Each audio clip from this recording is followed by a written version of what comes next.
My name is Camilla, and I became the trustee of my late sister Rachel's estate when she passed away 5 years ago. Her daughter Madison was only 19 then. Now at 24, she'd turned into someone I barely recognized. "The monthly distribution just hit my account," Madison said over the phone. "I'm taking Trevor to Miami this weekend." I gripped my coffee cup tighter. "Madison, that's the third vacation this month. Your mother wanted this money to secure your future." "It is securing my future," she snapped. "Trevor and I are building a life together." Trevor, the 32-year-old entrepreneur with no visible business and expensive tastes. "Honey, I need to talk to you about Trevor," I started carefully. "Oh God, here we go again." "I'm serious. Last month you paid off his car loan. The month before you covered his business expenses. He's launching a cryptocurrency venture. It's an investment in our future." I pulled up my laptop, looking at the trust account. "You've withdrawn $60,000 in 4 months. Your mother left you $500,000 to last until you're 35. "And it's my money!" Madison's voice rose. "Mom left it to me, not you." "I'm the trustee, Madison. It's my legal responsibility." "You know what, Aunt Camilla? I'm done with this conversation." Her tone turned ice cold. "Quit meddling in my life. I'm an adult, and I don't need you playing mom." The line went dead. I sat there staring at my phone. My best friend Lisa walked into my kitchen. That didn't sound good. "She just told me to stop meddling." I rubbed my temples. "Lisa, I think Trevor is using her." "What makes you so sure?" "She's paid his debts, funded his businesses, bought him a Rolex." I pulled up Madison's social media. "Look at this. She tagged him at a 5-star restaurant last night. Bottle service, champagne, the works." Lisa leaned over my shoulder. "That's the 4th expensive dinner this week. And she's never tagged at her apartment, her job, or anywhere that isn't about spending money on him." My phone buzzed. Madison's Instagram story showed her and Trevor boarding a private jet. "A private jet?" Lisa gasped. I felt sick. "That's not the girl Rachel raised. That's not my niece." "What are you going to do?" I thought about the trust documents. "I'm calling our estate lawyer. There has to be something I can do." "She's going to be furious." "She already is." I grabbed my car keys. "But I made a promise to my sister. I'm not letting some con artist destroy Madison's future." Lisa grabbed her purse. "I'm coming with you." 2 hours later, we sat in David Martinez's office. "The trust does give you discretionary power," David said, reviewing the documents. "Rachel specifically included a clause about financial exploitation." "Can you read it?" I asked. He adjusted his glasses. "The trustee may suspend distributions if the beneficiary is subject to undue influence, financial exploitation, or demonstrates inability to manage funds responsibly." "That's exactly what's happening," Lisa exclaimed. David nodded slowly. "But you'll need evidence. You can't just freeze the fund on suspicion." "I have bank statements showing the withdrawals," I said. "That's a start. What else?" I pulled out my phone. "Social media posts showing the lifestyle. Credit card statements I can access as trustee showing purchases for him." "Text messages?" David asked. "I don't have access to those." "Then we start building a case." David opened his notepad. "Document everything. Every withdrawal, every expense, every interaction." Over the next 2 weeks, I became a detective. I compiled every bank statement, every withdrawal, every suspicious transaction. "Look at this," I showed Lisa one evening. She withdrew $10,000 cash. The same day, Trevor posted a photo with a new motorcycle. "He didn't buy that himself," Lisa said. "Not a chance." I added it to my spreadsheet. I called David again. "I have 3 months of documentation." "Bring it to my office tomorrow," he said. "We need to act before she drains the entire trust." The next morning, David reviewed everything. This is compelling, he said. The pattern is clear. Large withdrawals followed immediately by luxury purchases for Trevor. Can we freeze it? I asked. Yes, but I recommend we do more. David leaned forward. I want to hire a private investigator. Background check on Trevor, financial history, everything. How much will that cost? 3,000, maybe 4? He met my eyes. But if he's running a con, we need to know. I authorized it immediately. 1 week later, David called. Camilla, you need to sit down. What did you find? Trevor's real name is Trevor Hutchins. He's 34, not 32. David's voice was grim. And he's done this before. My stomach dropped. What do you mean? He dated a 23-year-old in Denver 2 years ago. She had a settlement from a car accident, $150,000. Had? He drained it in 8 months. Cryptocurrency schemes, business ventures, luxury lifestyle. David paused. She filed a police report, but he'd covered his tracks legally. Everything was gifts and investments. Oh my God. There's more. Before Denver, there was a woman in Austin. Inheritance money. Same pattern. I felt rage building. He's a predator. A very skilled one, David confirmed. He targets young women with money and no financial experience. We're freezing the fund today, I said. I've already drafted the notice. David's tone was firm. As of right now, all distributions are suspended, pending review of potential financial exploitation. Madison is going to lose her mind. Let her, David said. We're saving her life. I called Lisa immediately. It's done. The fund is frozen. How long until Madison finds out? Her automatic transfer was supposed to hit today. I checked my watch. She'll know in about 2 hours. My phone rang at exactly 3:47 p.m. What did you do? Madison screamed. Madison, calm down. My account. The money didn't transfer. What did you do? I suspended distributions, I said calmly. We need to talk about Trevor. This is about Trevor? Are you kidding me? He's using you, sweetheart. I have evidence. Evidence? You're spying on me now? I'm protecting you, I said firmly. Your mother made me trustee for exactly this reason. You can't just freeze my money. Actually, I can, and I did. I took a breath. Madison, Trevor has done this before. 2 other women. He's a con artist. You're insane, she shrieked. Trevor loves me. Does he? Or does he love your trust fund? She hung up. Lisa put her hand on my shoulder. You did the right thing. Then why do I feel so terrible? Because you love her, Lisa said softly. But sometimes love means making hard choices. Madison showed up at my house the next morning with Trevor. I opened the door to find them both glaring at me. We need to talk, Madison said coldly. Come in. I stepped aside. Trevor stayed close to Madison, his hand possessively on her back. You've gone too far, Camilla, he said smoothly. Freezing Madison's inheritance?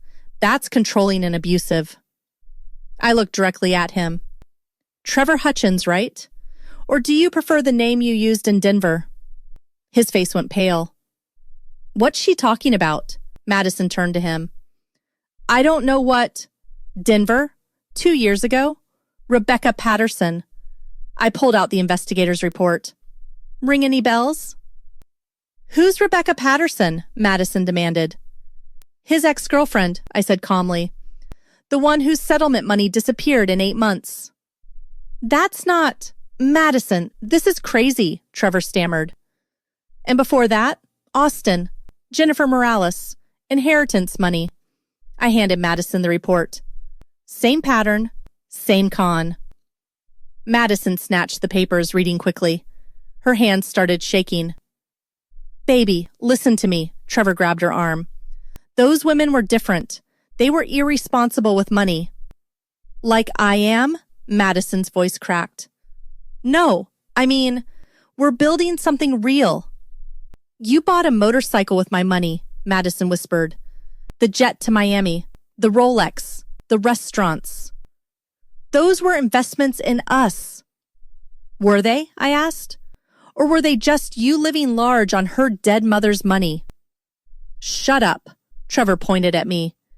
You've been against me from day one. Because I recognized a con artist when I saw one. Madison looked at the photos in the report.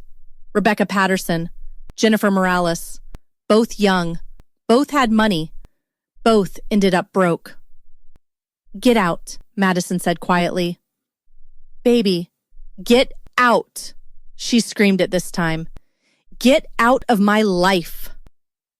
Trevor's charming mask cracked. You're making a huge mistake. That money should be yours. The money is mine, Madison said, and you're not getting another cent. You'll regret this, Trevor snarled. Good luck getting by without me. I'll manage, Madison said coldly. After he left, Madison collapsed onto my couch, crying. I sat beside her silently. I'm so stupid, she sobbed. You're not stupid. You're trusting. I put my arm around her. That's not a character flaw. I gave him everything. Not everything, I said gently. I stopped it before it was too late.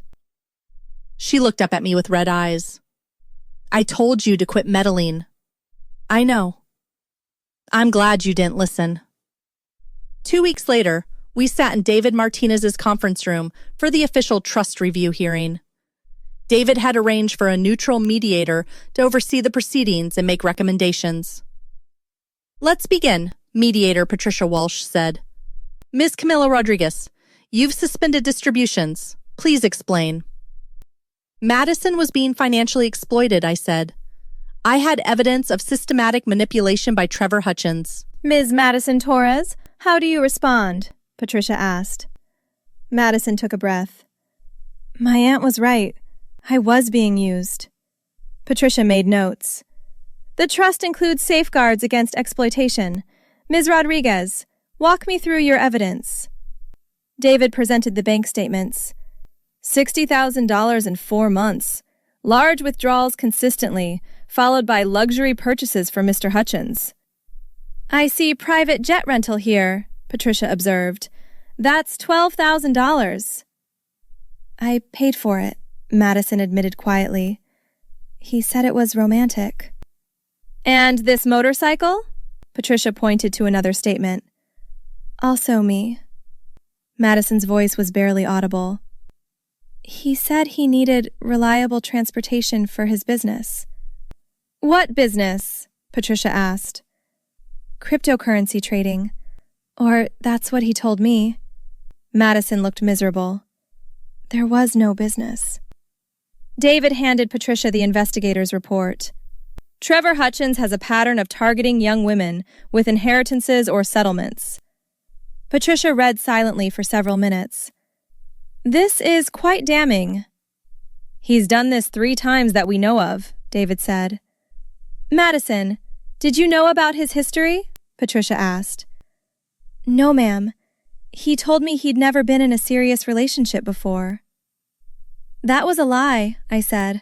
Everything was a lie. Patricia turned to Madison. Do you understand why your aunt suspended the distributions? Yes, Madison nodded. She saved me. Ms. Rodriguez, what are your recommendations going forward? Patricia asked me. I looked at Madison.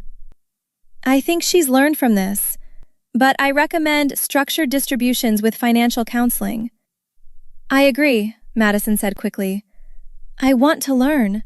I want to do better. David spoke up.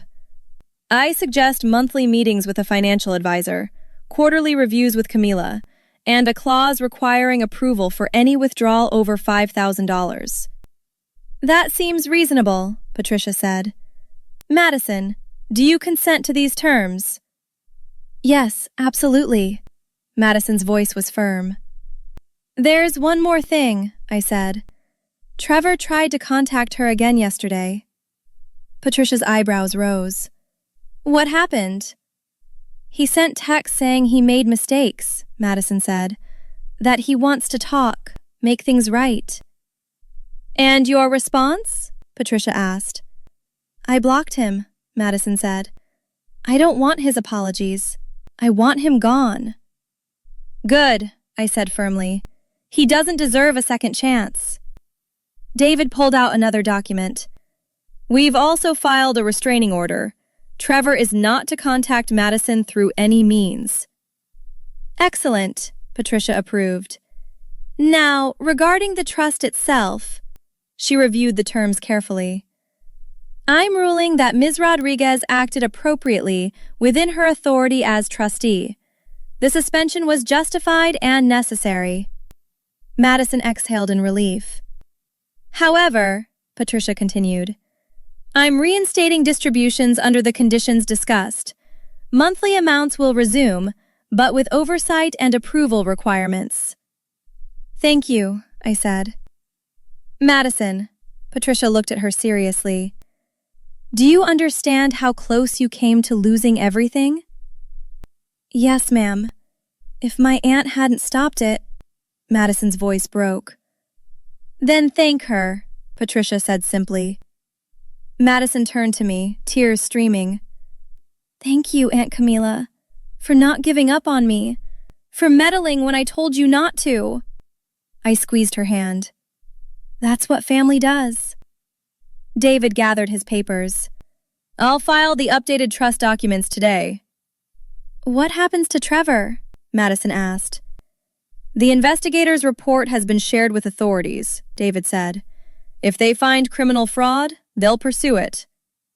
But probably nothing, Madison said bitterly. Probably not, David admitted. He's careful to stay legal. But he's exposed now. His pattern is documented. And he lost access to your money, I added. That's the real punishment for someone like him. Patricia stood. This hearing is concluded. Madison, I wish you well. Learn from this. I will, Madison promised. After Patricia left, Madison hugged me tightly. I'm so sorry for what I said to you. You were manipulated. I don't hold it against you. When I said quit meddling, you didn't know what I knew, I said gently. You were in love with a lie. David smiled. Your mother would be proud of both of you, Camila for protecting the trust, and Madison for being brave enough to accept the truth. I miss her so much, Madison whispered. She's watching, I said, and she's glad I meddled. Some people think revenge means destruction, but sometimes it's simpler than that. Sometimes it's just protecting what matters from people who want to take it. I didn't need to destroy Trevor. I just needed to cut off his supply. Madison's future is secure, and the con artist who tried to steal it walked away with nothing. That's justice enough for me. Have you ever had to take a hard stand to protect someone you love, even when they pushed you away? What would you have done in my situation? Like and subscribe for more stories about people who refused to be victims and fought back the right way.